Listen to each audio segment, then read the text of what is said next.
avocat, a saisi l'occasion pour parler justement de plusieurs questions, des questions qui s'articulent pour l'essentiel autour de l'indépendance et de la liberté de la presse. Le compte-rendu d'Ibrahim Anor.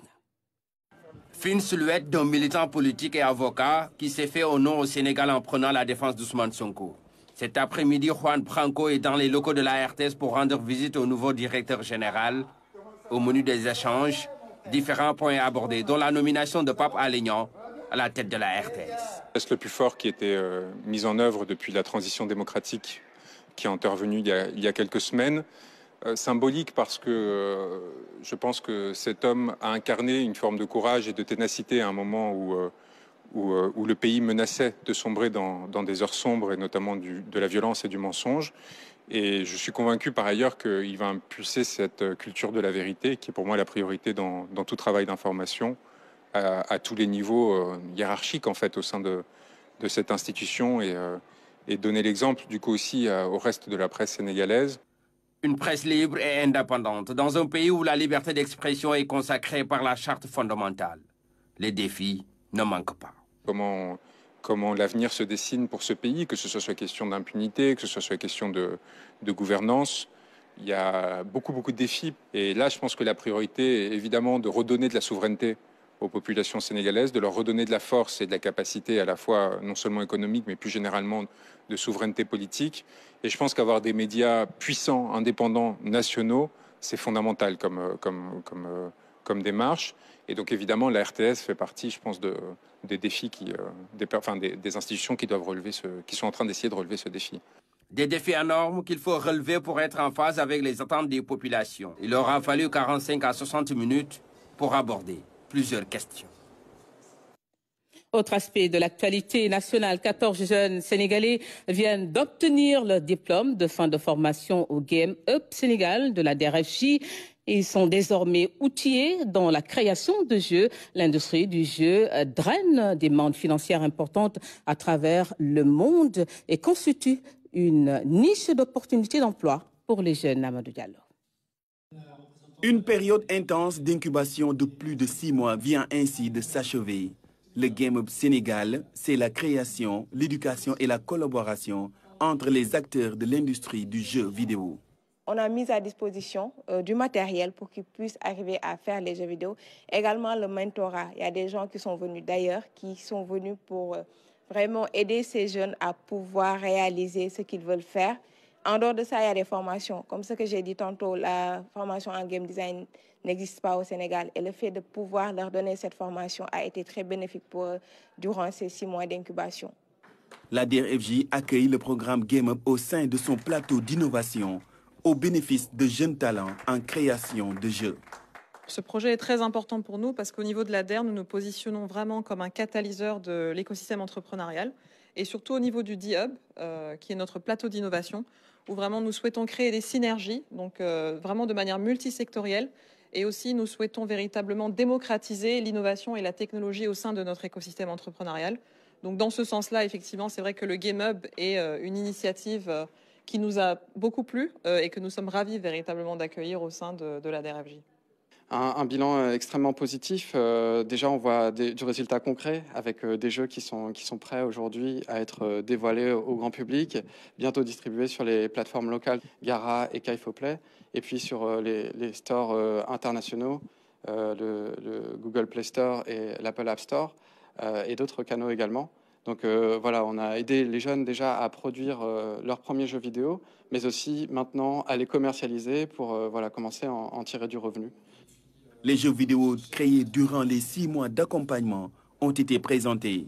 Afin de renforcer davantage les actions du sous-secteur des jeux vidéo, l'ambassade de France s'est engagée à octroyer 140 millions de francs CFA pour les prochaines cohortes du programme d'incubation du Game Up Sénégal au sein de la DRFJ.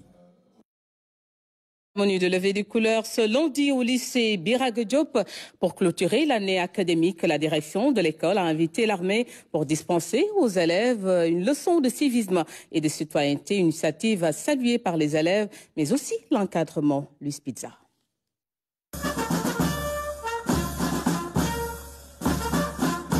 cérémoniel militaire pour hisser le drapeau. Levée de couleur exceptionnelle au lycée d'excellence Birago Diop pour marquer la fin de l'année scolaire.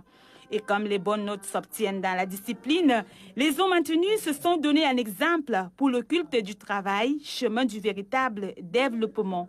L'armée a vu que notre population, surtout les jeunes, arrivent à perdre nos bonnes valeurs. Et nos bonnes valeurs, ça se trouve toujours quand vous voyez l'explication du drapeau et de l'hymne national, ça peut faire un bon Sénégalais. Tout un cours de civisme à l'endroit des lycéens.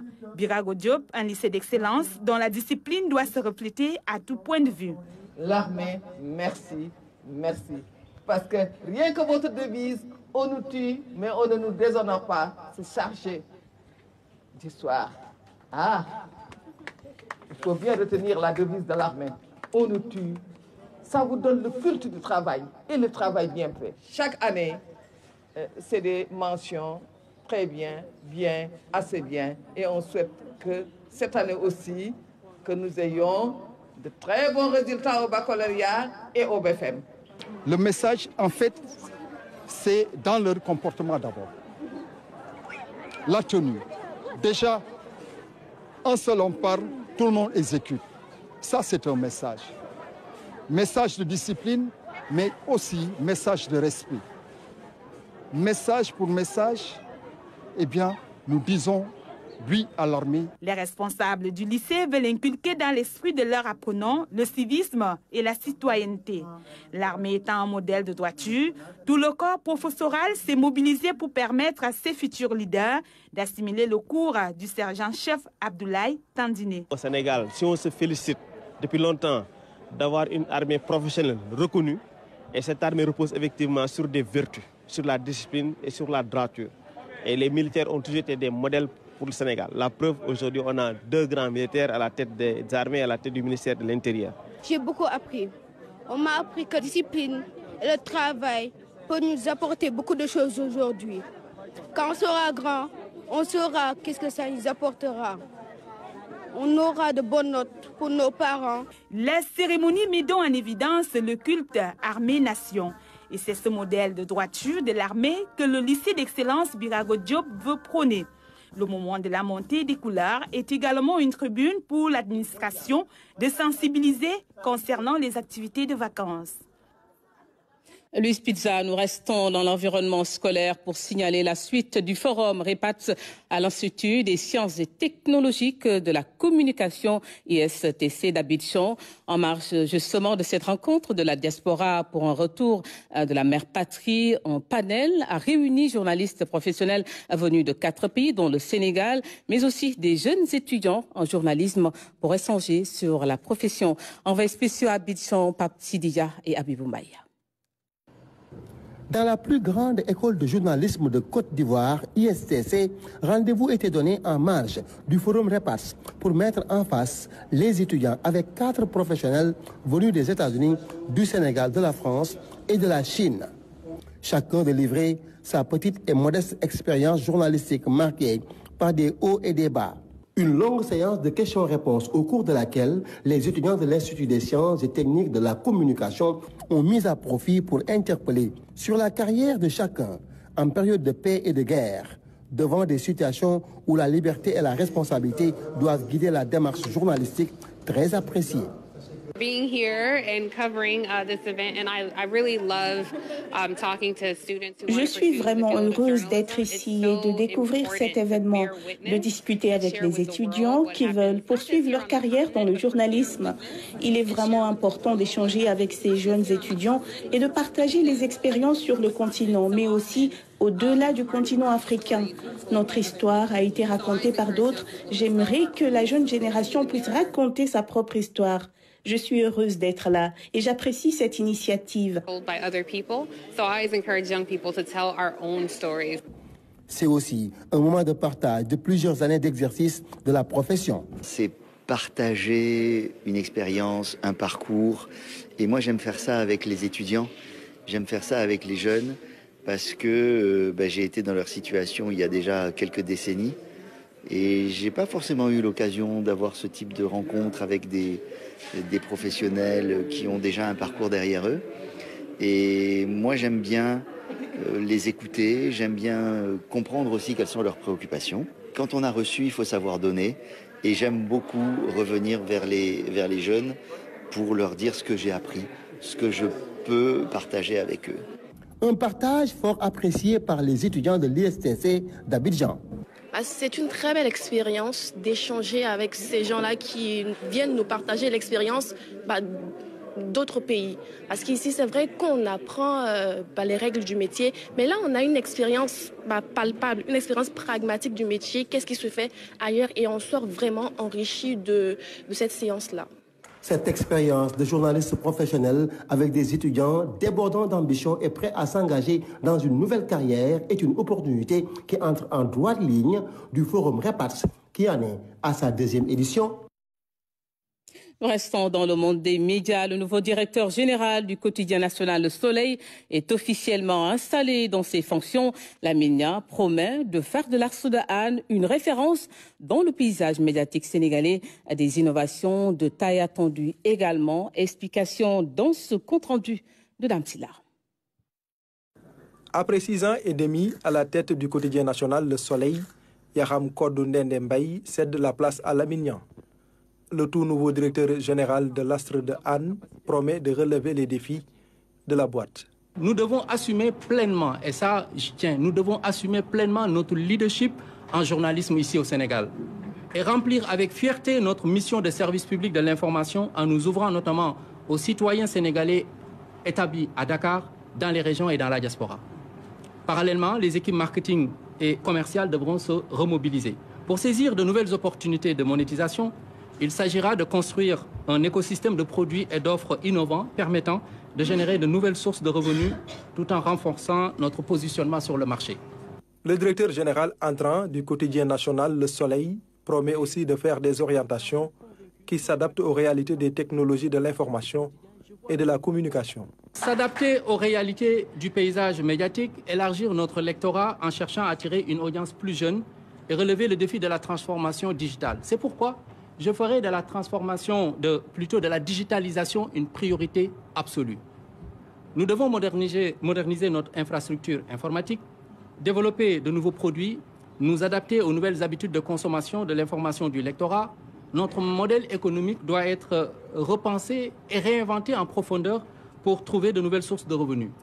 Le directeur général sortant, pour sa part, invite son successeur à consolider les acquis et à rendre l'entreprise plus performante. L'important aujourd'hui, c'est de ne plus se focaliser sur le passé, que ça soit en bien ou en mal. Parce que se focaliser sur le passé en bien, ça veut dire que se gargariser, béou, alors qu'on a toujours la possibilité de parfaire ce qu'on a de fait de bien. Se focaliser aussi sur ce qui n'est pas bien, c'est aussi ñak gëmadi yalla la, parce que tout ce que vous n'avez pas fait de bien, vous êtes appelé, vous êtes obligé à le parfaire. Donc, monsieur le directeur général, tout ce que je peux vous dire, je pense humblement avoir fait des choses qui ont satisfait. Je pense, je le reconnais, avoir fait énormément d'autres choses qui n'ont pas satisfait. Le quotidien national Le Soleil, une référence dans le paysage médiatique sénégalais, avec les promesses de son tout nouveau directeur général, de grandes innovations sont attendues dans la boîte. La suite à présent de la tournée nationale du ministre en charge de l'Environnement, l'étape de Kaolack et Kaffrine. Sur place, l'autorité s'est rendue sur plusieurs sites pour évaluer justement l'impact des changements climatiques sur les communautés. Claire Diop pour plus de détails. Tournée de prise de contact du ministre de l'Environnement avec ses services dans la zone centre, la délégation s'est rendue à Kaolack et Kaffrine. Dans ce contexte de changement climatique aux effets néfastes, le ministre est venu s'enquérir de la situation dans le but de prendre des mesures pour renforcer la résilience des populations. Secteurs forestiers, pépinières, périmètre maraîcher, dépôt d'ordures, entre autres sites visités. L'autorité de souligner la nécessité de restaurer les écosystèmes dégradés afin de préserver davantage l'environnement. La problématique principale dans cette zone, c'est les feux de brousse. Et j'ai donné des instructions à la direction des eaux et forêts, chasse et conservation des sols, de renforcer le dispositif de lutte contre les feux de brousse dans la région de Kaffrine. Parce que jadis, Kaffrine était une région assez boisée. Nous avons vu de visu les difficultés que nous avons appréciées. Nous ferons le nécessaire pour un peu atténuer les difficultés. Après Kaffrine, le même exercice est aussi fait à Kaolack. Ici, l'exergue est mis sur les difficultés liées à la gestion des ordures. La décharge située à Tiofak est loin d'être réglementaire. Nous travaillerons pour voir comment régler le problème de cette décharge de Kaolack qui a des conséquences écologiques énormes parce que c'est une voie d'eau. Et en saison de pluie, c'est envahi, ce qui peut entraîner une pollution de la nappe. Il y a un projet du gouvernement de création de centres de valorisation des déchets qui a été initié depuis 2015, mais qui n'est toujours pas achevé. Nous essayerons ensemble de tout faire pour que ce chantier redémarre afin que Kaolack puisse disposer d'un centre de traitement et de valorisation des déchets. Autre site visité, la pépinière de Nioro. Sur place, le travail abattu est salué. Cette année, une annonce forte du ministre. Les arbres fruitiers sont à l'honneur. Le gouvernement compte faire un focus sur les arbres fruitiers, parce que les arbres fruitiers jouent le même rôle que les autres arbres forestiers, mais en plus de ça, ça génère des revenus, ça produit également des aliments. Dans la démarche, le service régional des eaux et forêts travaille en étroite collaboration avec les communautés. Ces dernières mènent des activités génératrices de revenus, aussi participent fortement aux activités de conservation et d'aménagement des forêts, conformément à son rôle de service public. Instruction est donnée par l'autorité de travailler davantage la communication et la sensibilisation pour plus d'impact. Retour sur la conférence publique d'Ousmane Sonko tenue hier au Grand Théâtre. Il a été question justement de remobiliser les jeunes, renégocier les contrats pour que le Sénégal reprenne sa souveraineté. Voilà donc les points phares justement de la rencontre du leader du PASTEF avec les patriotes. Ousmane Sonko donc l'a annoncé, je vous le rappelle, hier donc lors de la conférence publique tenue sur l'esplanade du Grand Théâtre. Anaïs Nyamadi. Ousmane Sonko, leader du parti PASTEF devant la jeunesse patriotique du Sénégal, explique le projet de changement systémique.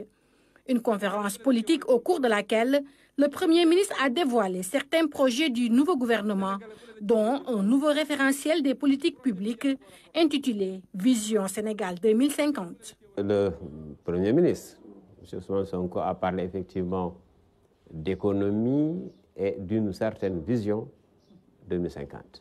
Mais dans ses propos, j'ai relevé qu'il est parti pour dire que généralement au Sénégal, dans aucun secteur, la chaîne de valeur n'a été valorisée. C'est-à-dire qu'il n'existe même pas de chaîne de valeur dans bien des domaines. Il faut effectivement pour une économie émergente capable d'aller vers une souveraineté, que tous les segments de notre économie et de notre vie tout court puissent avoir quand même une chaîne de valeur. Concernant ce qu'il entend faire sur la reddition des comptes, il est revenu là-dessus.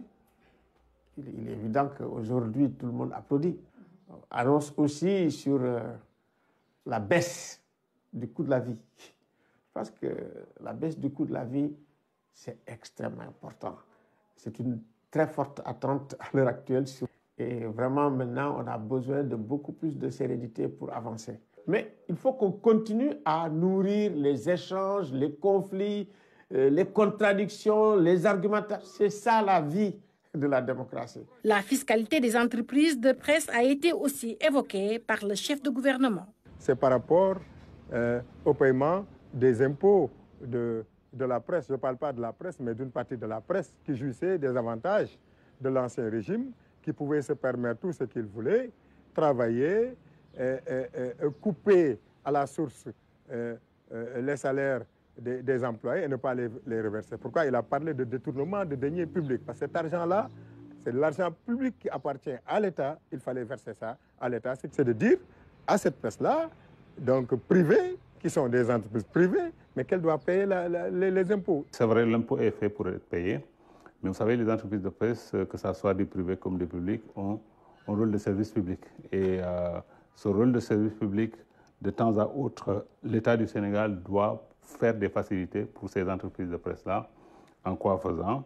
En trouvant des mécanismes pour que vraiment cette dette fiscale-là ne pèse pas lourd sur les épaules de ces entreprises de presse qui sont dans la précarité, il faut le reconnaître. Le message du chef de parti du PASTEF à l'endroit de la jeunesse et de la justice n'est pas bien perçu par l'opposition. Je voudrais m'indigner des déclarations du Premier ministre Ousmane Sonko, parce qu'il faudrait que Ousmane Sonko puisse savoir qu'il n'est plus dans l'opposition. Ousmane Sonko gagnerait à retrouver sa sérénité pour travailler pour les Sénégalaises et les Sénégalais. Parce que là où on l'attend, mais c'est de régler le problème des Sénégalaises et des Sénégalais, c'est-à-dire trouver du travail pour les jeunes, travailler à l'entrepreneuriat des jeunes, travailler à la protection des femmes, travailler à ce que le Sénégal puisse continuer à être dans l'émergence, travailler à la sécurité des Sénégalaises et des Sénégalais. La presse, la société civile, les politiciens, les économistes attendent beaucoup de ce nouveau gouvernement, des résultats concrets pour un Sénégal plus prospère. Et tout de suite, la page des sports de ce lundi.